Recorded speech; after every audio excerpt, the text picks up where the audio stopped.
और बताओ मेरे पढ़ाकू भाई बहनों, क्या हाल चाल आपका। तो ले आए हैं हम डाइजेस्टिव सिस्टम या फिर nutrition in humans life processes का नेक्स्ट पार्ट। तो इसमें हम लोग ह्यूमन डाइजेस्टिव सिस्टम पढ़ेंगे। ह्यूमन डाइजेस्टिव सिस्टम में सबसे पहले आता है एक माउथ, मतलब जिसमें हमारा फूड एंटर करता है, entry point of the food हमारा माउथ से एंटर होता है और फिर उसके बाद वो ईसोफेगस में जाता है। बहुत लोगों को ईसोफेगस का मतलब नहीं पता होगा, तो मैं उनको बता दूं, ईसोफेगस फूड पाइप को बोलते हैं।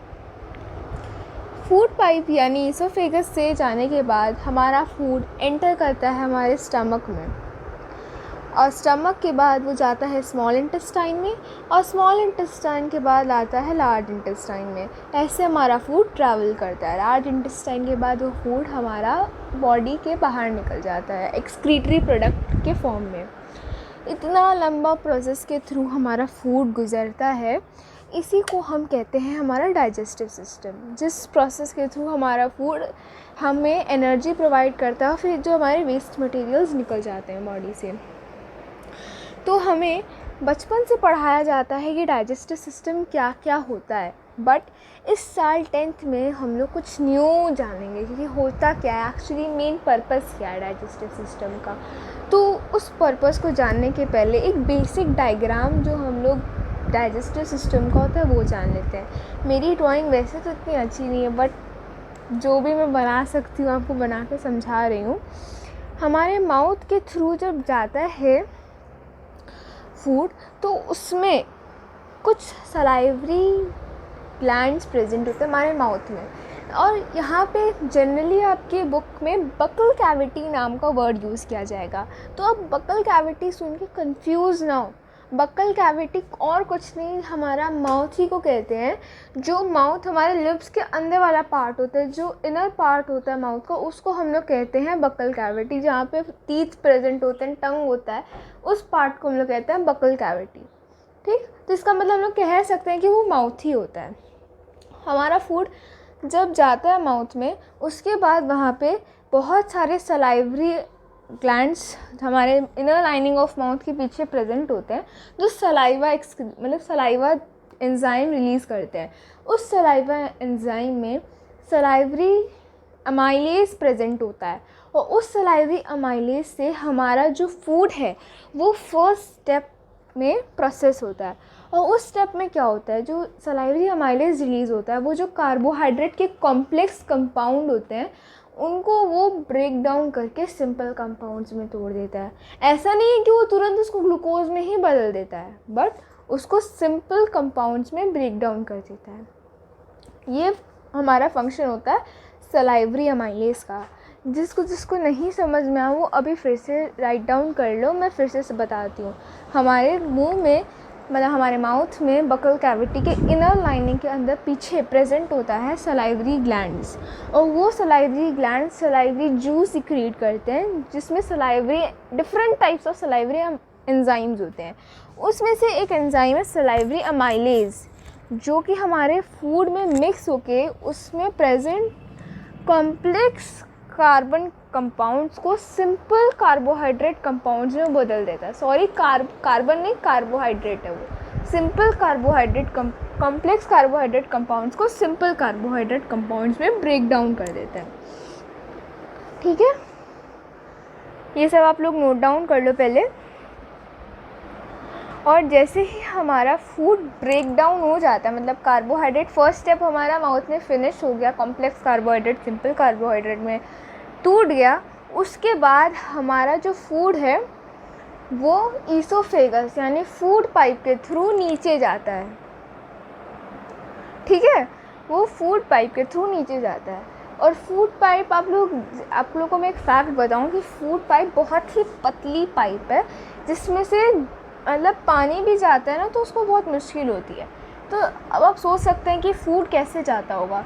तो जब भी हमारा फूड पाइप से नीचे जाता है, तो एक वेव लाइक मूवमेंट फॉर्म होता है हमारे ईसोफेगस में, और उस वेव लाइक मूवमेंट को हम लोग कहते हैं पेरिस्टाल्सिस।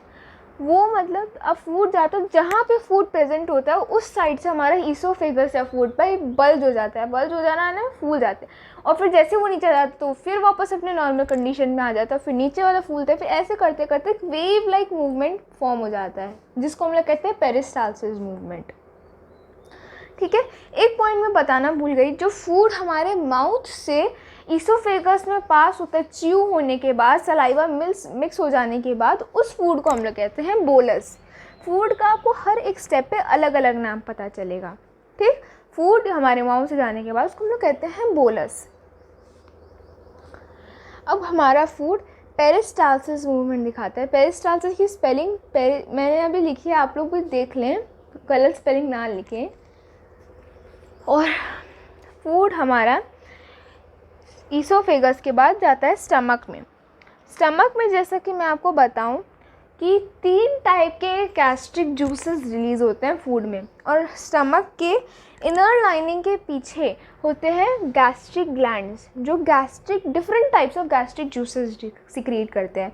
हम लोग को 3 ही टाइप के गैस्ट्रिक जूसेस पढ़ने हैं, जिसका नाम है हाइड्रोक्लोरिक एसिड, म्यूकस और पेप्सिन। हाइड्रोक्लोरिक एसिड आप लोग भी सोच रहे होंगे कि कितना डेंजरस एसिड है, हमारे पेट में सिक्रीट होता है, हमारे पेट को कुछ होता नहीं क्या? लेकिन मतलब मैं बता रही हूँ उसका रीज़न कि क्यों नहीं होता। बट कभी आप लोग ट्राई मत कर लेना कि पेट में HCl निकलता तो हाथ में भी डालेंगे तो कुछ नहीं होगा, आपका हाथ जल जाएगा ना, फिर उसके बाद आपका बचेगा ही नहीं हाथ दूसरा काम करने के लिए। तो कभी HCl के संग मजाक मत करना। और मैं आपको बताऊँ अब HCl का फंक्शन क्या है हमारे पेट में। मतलब हमारे स्टमक में HCl सिक्रीट होता है, वो हमारे फूड को, जो बोलस अभी आया था माउथ से, उसको एसिडिक नेचर का बना देता है। मतलब एसिड बेस और सॉल्ट्स में आप लोग पढ़ोगे कि एसिडिक नेचर क्या होता है, बेसिक नेचर क्या होता है, वो एसिडिक नेचर का बना देता है पेट में।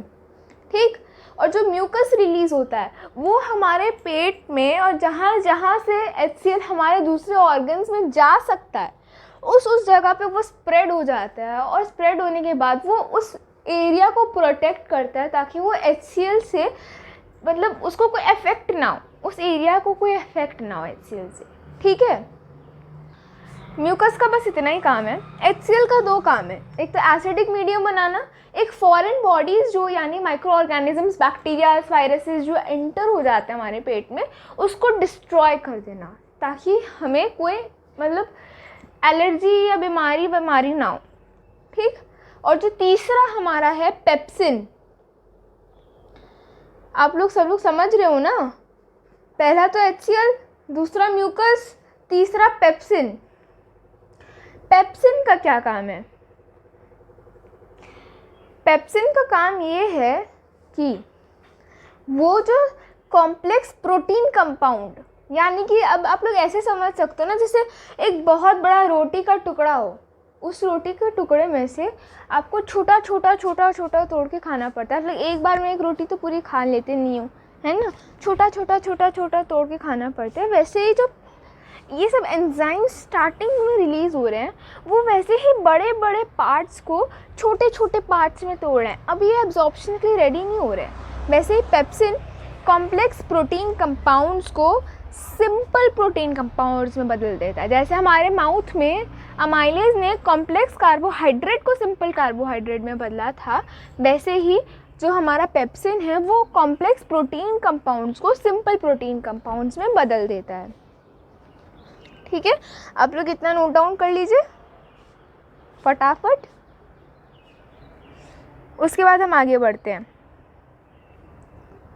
होप सो अभी तक सबने नोट डाउन कर लिया होगा। Let's move. तो अब हमारा जो फूड पेट में, अब यहाँ तक डाइजेशन ख़त्म हो जाता है। एक एक्स्ट्रा पॉइंट है जो मैं आपको बाद में भी स्मॉल इंटेस्टाइन में बताऊँगी।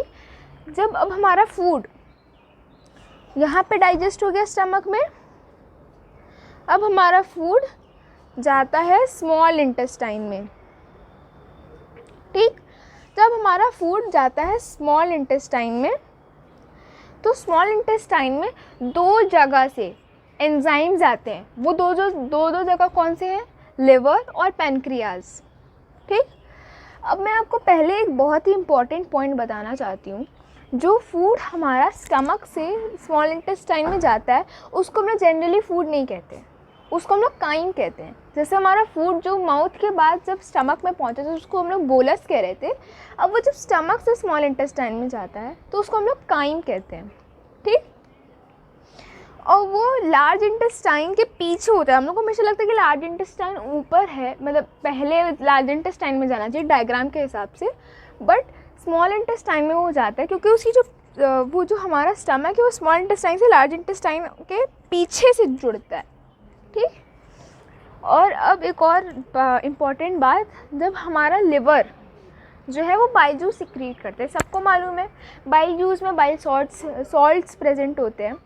वो जो बाइल जूस सिक्रीट करता है वो अपना गॉल ब्लैडर में स्टोर करके रखता है। मतलब बाइल जूस जो एकदम वो थोक भाव में मतलब होलसेल की तरह बनाता है, तो वो जैसे छोटे छोटे शॉप्स में भी उसको फिर रखना पड़ता है ना कि सेलिंग के लिए गोदाउन में रख लिया, ऐसे वैसे रख लिया, वैसे ही लिवर भी अपना थोक भाव में बनाया हुआ बाइल जूस गॉल ब्लैडर में स्टोर करता है। और वही गॉल ब्लैडर एक बाइल डक्ट से जुड़ा होता है। जो डक्ट दिख रहा है आपको वहाँ पे गॉल ब्लैडर के नीचे, वो उसी डक्ट के थ्रू हमारे स्मॉल इंटेस्टाइन के अपर पोर्शन में बाइल जूस को मतलब सिक्रीट करता है। और जो पैनक्रियाज है वो डक्टलेस ग्लैंड है, वो डायरेक्ट हमारे स्मॉल इंटेस्टाइन में रिलीज़ कर देती है एंजाइम, ठीक। अब बाइल जूस का फंक्शन क्या है, बाइल सॉल्ट का फंक्शन क्या है, पैनक्रियाज कौन से एंजाइम रिलीज़ करता है, ये हमें पढ़ना है। पहले मैं आपको बता दूं कि पैनक्रियाज जो है वो 3 एंजाइम रिलीज़ करता है। अब वो 3 एंजाइम्स कौन से हैं वो आपको जानना बहुत ज़रूरी है। वो 3 एंजाइम्स है trypsin, lipase and pancreatic amylase. एक अमाइलेज हमने माउथ में भी पढ़ा था जो सलाइवा सिक्रीट करा था, सलाइवरी अमाइलेज। ये वो अमाइलेज नहीं है, ये वैसा ही अमाइलेज है बट वो अमाइलेज नहीं है, पैनक्रियाटिक अमाइलेज है, ठीक। अब आता है इनका फंक्शन। बाइल जूस का फंक्शन क्या है, बाइल जूस जो कॉम्प्लेक्स फैट होता है, फैट बड़े बड़े फैट के टुकड़ों को छोटे छोटे फैट के टुकड़ों में बदल देता है। हम लोग ये भी कह सकते हैं कि वो कॉम्प्लेक्स फैट को सिंपल फैट में बदल देता है, या फिर वो कॉम्प्लेक्स फैट ग्लोब्यूल्स को सिंपल फैट ग्लोब्यूल्स में बदल देता है। ग्लोब्यूल्स वर्ड आने से आप डरे नहीं, ग्लोब्यूल्स मतलब बड़ा मॉलिक्यूल को छोटे मॉलिक्यूल में बदल देना, ठीक। बाइल का इतना ही फंक्शन है। और एक और फंक्शन है बाइल का जो फूड बाइल जूस जो रिलीज़ होता है वो फूड का मीडियम बेसिक कर देता है, अल्कलाइन कर देता है। मतलब जो हमारे पेट में भी एसिडिक हो गया था फूड, अब वो अल्कलाइन फॉर्म में चेंज हो जाता है स्मॉल इंटेस्टाइन में। किसकी वजह से, बाइल जूस की वजह से। देखो छोटे छोटे पॉइंट्स इंपॉर्टेंट हैं क्योंकि ये एक एक नंबर के क्वेश्चन में आते हैं। बोर्ड्स में एक एक नंबर के क्वेश्चन बहुत मायने रखते हैं, मतलब 1 मार्क्स भी बहुत मायने रखता है बोर्ड में, ठीक है। तो अब यहाँ से हमारा फूड जो स्मॉल इंटेस्टाइन में बेसिक मीडियम में हो गया, अब हमारे से जो फैट थे वो छोटे छोटे में टूट गए। अब ये हमें जानना ज़रूरी है कि उसको बेसिक मीडियम में बदला क्यों गया। उसको बेसिक मीडियम में इसलिए बदला गया क्योंकि हमारा जो पैनक्रियाज एंजाइम्स रिलीज़ कर रहा है वो एसिडिक मीडियम में काम नहीं करेगा, वो बेसिक मीडियम में काम करेगा, ठीक है। अगर आपको कुछ भी डाउट हो तो प्लीज़ कमेंट सेक्शन में पूछना, क्योंकि मैं ऐसे वीडियोस बना रही हूँ तो मुझे पता नहीं चल रहा कि आपको क्या क्या डाउट्स हैं। तो आप कमेंट सेक्शन में पूछ सकते हैं, मैं पक्का आपके डाउट्स क्लियर करूँगी। अब बात आती है हमारे पैनक्रियाज की। देखो पैनक्रियाज है तो वैसे एक बहुत ही छोटा सा ऑर्गन, बट उसका फंक्शन बहुत ही इम्पॉर्टेंट है। मतलब हर चीज़ इस चैप्टर में बहुत इम्पॉर्टेंट है। पैनक्रियाज में क्या इम्पॉर्टेंट है अब हम लोग जानते हैं। जो ये ट्रिप्सिन मतलब सिक्रीट करता है, जो ट्रिप्सिन वो सिक्रीट करता है, उस ट्रिप्सिन का फंक्शन क्या होता है। वो जो ट्रिप्सिन सिक्रीट करता है वो जब हमारे पेट में पेप्सिन के कारण जो कॉम्प्लेक्स प्रोटीन सिंपल प्रोटीन में टूटा था, वही सिंपल प्रोटीन अब ट्रिप्सिन सिंपल प्रोटीन को अमीनो एसिड्स में बदल देता है। मतलब अभी तक खाली वो सिंपल प्रोटीन में टूटा था, अब वो एब्जॉर्प्शन के लिए रेडी हो जाएगा। मतलब अभी प्रोटीन का डाइजेशन कंप्लीट, ट्रिप्सिन प्रोटीन को अमीनो एसिड्स में बदल दिया। अब बारी आती है किसकी, अब बारी आती है लिपेज की। अब लिपेज का क्या फंक्शन है? लिपेज जो फैट छोटे छोटे मॉलिक्यूल्स में अभी बाइल जूस ने तोड़ा था, उस बाइल जूस, अच्छा कोई कंफ्यूज मत होना, मैं बाइल जूस बोल रही हूँ, बाइल जूस नहीं बोल रही हूँ, बाइल जूस, ठीक। जो बाइल जूस अभी बड़े बड़े फैट ग्लोब्यूल्स को स्मॉल फैट ग्लोब्यूल्स में बदला था, लिपेज उन्हीं स्मॉल फैट ग्लोब्यूल्स को तो जो हमारे माउथ में फैटी एसिड्स में बदल देता है। कार्बोहाइड्रेट भी टूट गया था, कार्बोहाइड्रेट कंपाउंड में टूट गया था हमारा, अब वही कार्बोहाइड्रेट पैनक्रियास प्रॉब्लम हुई थी, अमाइलेज से आप लोगों को क्या क्या प्रॉब्लम ग्लूकोज में बदल जाएगा। और अब बाकी है हमारा फॉर्म क्या होता है, जो हमारा कॉम्प्लेक्स कार्बोहाइड्रेट अमाइलेज की वजह से कार्बोहाइड्रेट में टूटा था, अब वो यहाँ पे ग्लूकोज में बदल जाता है, ठीक है। मैं यहाँ आपके लिए फिर से लिख रही हूँ, पैनक्रियास अमाइलेज की वजह से हैं और उनका जो फंक्शन क्या है। सिंपल कार्बोहाइड्रेट था, आप लोग के लिए इजी होगा, वो अब ग्लूकोज में बदल जाएगा। सिंपल कार्बोहाइड्रेट को ग्लूकोज में बदल देता है, पैनक्रियाटिक अमाइलेज, ठीक है। पैनक्रियाटिक अब ट्रिप्सिन की वजह से, ट्रिप्सिन का फंक्शन क्या जो होता है? पेट में हमारा सिंपल प्रोटीन बना था, पैनक्रियाटिक ट्रिप्सिन का फंक्शन है कि वो सिंपल अब वो अमीनो एसिड में बदल जाएगा, बदल देता है। और जब हमारा लिपेज बचा था, और पैनक्रियाटिक लिपेज या ओनली अब उससे क्या होगा, अब हमारा जो बाइल्यूज में कॉम्प्लेक्स या बड़े फैट को छोटे फैट में बदला था, अब वही छोटे फैट स्मॉल फैट ग्लोब्यूल्स को स्मॉल फैट ग्लोब्यूल्स को किसमें बदलेगा? फैटी एसिड में बदलेगा। फैटी एसिड्स और एंड ग्लिसरॉल, ठीक है। यहाँ तक समझ में आया? अब इसके बाद, अब ये सब समझने के बाद ये तीनों चीज़ प्लीज हम लोग को इनके कौन से इंपॉर्टेंट एंजाइम्स सब याद रखने, एग्जाम में कुछ भी पूछ सकता है। तो मैंने आप लोग के लिए एक चार्ट बनाया है, इसके बाद मैंने आप लोग के लिए देख सकते हैं चार्ट बनाया है। अगर आप लोग भी इस चार्ट को बनाने तो आप लोग के लिए इजी होगा। ये चार्ट में यहाँ पे ऑर्गन लिखा है, mouth, buccal cavity, entry point of food, enzyme, फिर यहाँ पे stomach, churns the food, organ में आप सारे ऑर्गन हमारे अलग-अलग लिखे, खाना जाता है और जब उसमें एंजाइम्स रिएक्ट करवाते हैं तो हमारा जो स्टमक है वो चर्निंग मोड में रहता है, मतलब मिक्सिंग मोड में रहता है, वो घुमाता रहता है फूड को ताकि अच्छे से कौन से एंजाइम होते हैं वो लिखे। यहाँ पे ग्लैंड के नाम सलाइवरी ग्लैंड होते हैं, यहाँ पे गैस्ट्रिक ग्लैंड होते हैं, कौन सा एंजाइम रिलीज होता है, कैसे एंजाइम्स रिलीज होते हैं, ये मैंने आपको बताया। आप लोग भी बना सकते हैं, सॉरी पिक्चर क्लियर नहीं है, मैं आपको बता रही हूँ। माउथ में लिखा है सलाइवरी ग्लैंड लिखा है, एक सलाइवरी अमाइलेज लिखा है। अब उसको थोड़ा कलरफुल जिसमें स्केच पेन यूज करके बनाया है, वैसे बना सकते हैं जिससे कि आपको मजा आए। कार्बोहाइड्रेट कंपाउंड को सिंपल कार्बोहाइड्रेट कंपाउंड में बदल माउथ देता है। स्टमक का था, ये दूसरे चार्ट में मैंने स्मॉल इंटेस्टाइन का बनाया है, खाली एंजाइम्स का कार्बोहाइड्रेट कंपाउंड और सिंपल कार्बोहाइड्रेट कंपाउंड में आपको समझाने के लिए बोल रही हूं। बुक में जनरली आपको मिलेगा कि कॉम्प्लेक्स शुगर को सिंपल शुगर में बदल रहा है या फिर कॉम्प्लेक्स कार्बोहाइड्रेट को सिंपल शुगर में बदल रहा है, ठीक है। कंफ्यूज मत। अब हमारा जब ये फूड स्मॉल इंटेस्टाइन में हो गया, तब ये आगे जब लोअर स्मॉल इंटेस्टाइन में जाता है तो लोअर स्मॉल हमारा टाइम आगे बढ़ेगा तो उसमें हमारे अब ये तो मैं जीवाणु तो बोल नहीं सकती या फिर ऑर्गेनिज्म तो बोल नहीं सकती, ऊपर नीचे विलाई प्रेजेंट होते हैं, माइक्रोविलाई प्रेजेंट होते हैं। माइक्रोविलाई होती क्या है? ये वो स्मॉल इंटेस्टाइन के स्किन होते हैं, कुछ इस टाइप के हो जाते हैं, ऐसे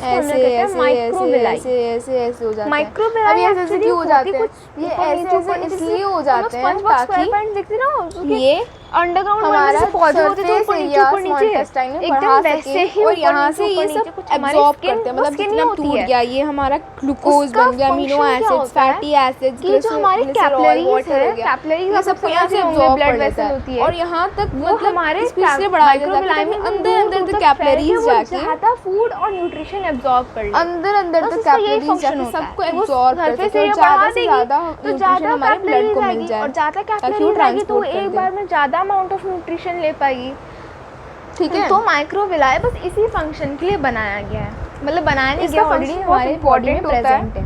ये याद रखना ठीक है, एब्जॉर्ब करने के लिए होता है, सरफेस एरिया इंक्रीज करने के लिए होता है। सरफेस एरिया वो लार्जर देन लार्ज इंटेस्टाइन और एक तो हम लोग हमारा जो रफेज होता है, जो हम लोग खाते हैं, जिसको हम लोग कहते हैं ना सैलेड में रफेज मतलब चौड़ाई, तो उस रफेज का हम लोग करते क्या है, वो लार्ज इंटेस्टाइन की चौड़ाई बड़ी है। अब हमारे बचे हुए फूड को जो डाइजेस्ट से नहीं हो पाया है या फिर हमारी बॉडी के लिए बॉडी के थ्रू नीडेड नहीं है, वो एक्स्ट्रा है जाता है और एक्स्ट्रा वाटर को रफेज स्मॉल इंटेस्टाइन से लार्ज इंटेस्टाइन में ले जाता है। लार्ज इंटेस्टाइन में कुछ ज़्यादा काम धंधा होता नहीं, ऐसे करते करते यहाँ लार्ज इंटेस्टाइन में ले जाता है, बाकी के पानी में बच गए थे। अब यहाँ से हमारा काम आता है रफेज। हमारा जो याद है बचपन में हम लोग को बोला जाता था, टीचर बोलती थी कि रफेज ज़्यादा खाया करो, छिलके के संग वो एब्जॉर्ब होता है ना, मतलब प्राइमरी हमारे जो लार्ज इंटेस्टाइन की वॉल्स होती है वो एब्जॉर्ब करती रहती हैं सारा एक्स्ट्रा वाटर को, ताकि कोई वेस्ट ना हो, में ना वो और रफेज भी लेके कुछ जाता है, इंपॉर्टेंट न्यूट्रिएंट छूट गया हो तो ये उसको तो भी हमारे एब्जॉर्ब स्मॉल करती हैं इंटेस्टाइन में से ले जाके लार्ज इंटेस्टाइन में फूड को पहुंचाते हैं। और फिर जो फूड एब्जॉर्ब करने के बाद लार्ज आगे पास आउट हो जाते हैं और फिर हमारे बॉडी से लार्ज निकल जाते इंटेस्टाइन हैं। की वॉल होती है वो हमारे फूड को रीअब्सॉर्ब करती है, मतलब यही था डाइजेस्टिव सिस्टम को हम लोग अभी रीअब्सॉर्ब कर पढ़ना था। और फिर अब नेक्स्ट वीडियो में हम लोग रेस्पिरेटरी सिस्टम शुरू करेंगे और कुछ अगर छूट गया होगा डाइजेस्टिव सिस्टम का तो नेक्स्ट वीडियो में करेंगे। Till then bye bye, notes बना लेना क्योंकि नेक्स्ट वीडियो में आपको और तो यहीं तक हमारा वीडियो। अगर आप hope you enjoyed, like, subscribe and share, comment your doubts below. Thank you for watching my video.